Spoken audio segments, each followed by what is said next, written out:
Huwag na tingin ng ganyan na. So, paray. Paray naman yan eh. Wow, paray mo na. Sipa mo si Papa, anak. Nakakunot pa na ang uso. Basta-basta ang space missions. At bago magpadala ng mga tao sa space, Papa, wag papakin. tests. Tulad ng tinatawag na analog mission. Kung saan ito yung nasa ang mga posibleng mangyari sa isang space mission. At dalawang Pinoy na ang maswerte. Yung tama. Sinipa. Ang kanilang analog mission. Nose to nose. Yung magkapareho ng ilong. Nak, gabi na naman. Mukhang alive na alive ka na naman, anak.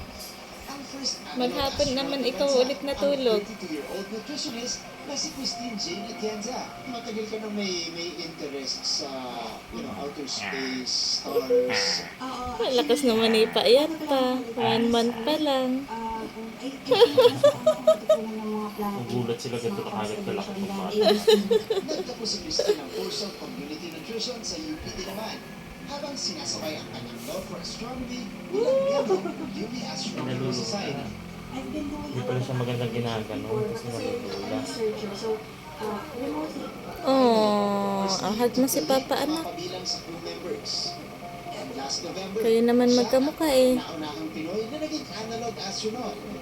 Dalawa ang puyo. At this March, isa pang Pinoy ang nag-qualify bilang analog astronaut. Ang 31-year-old na si Doc Marvic Alcantara. Nagtapos naman ng nursing si Doc Marvic bago niya pinagsabay ang kanyang Doctor of Medicine while Kay pursuing his Gadeline. Masters in Astronomy. Sa Thailand, parang nakadalawang batch na ako ng training sa Larit. Yung Larit kasi Nak, dalawa puyo mo, anak.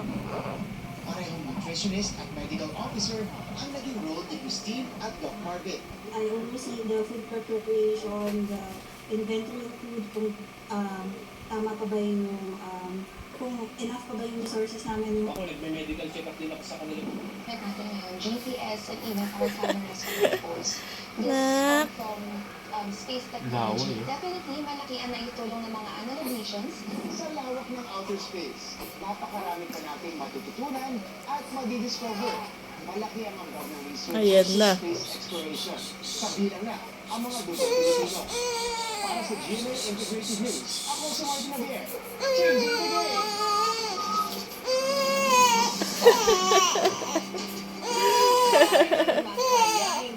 Sige, ilisin ang anak. Dalawang tenga, nagtagpo. Papa!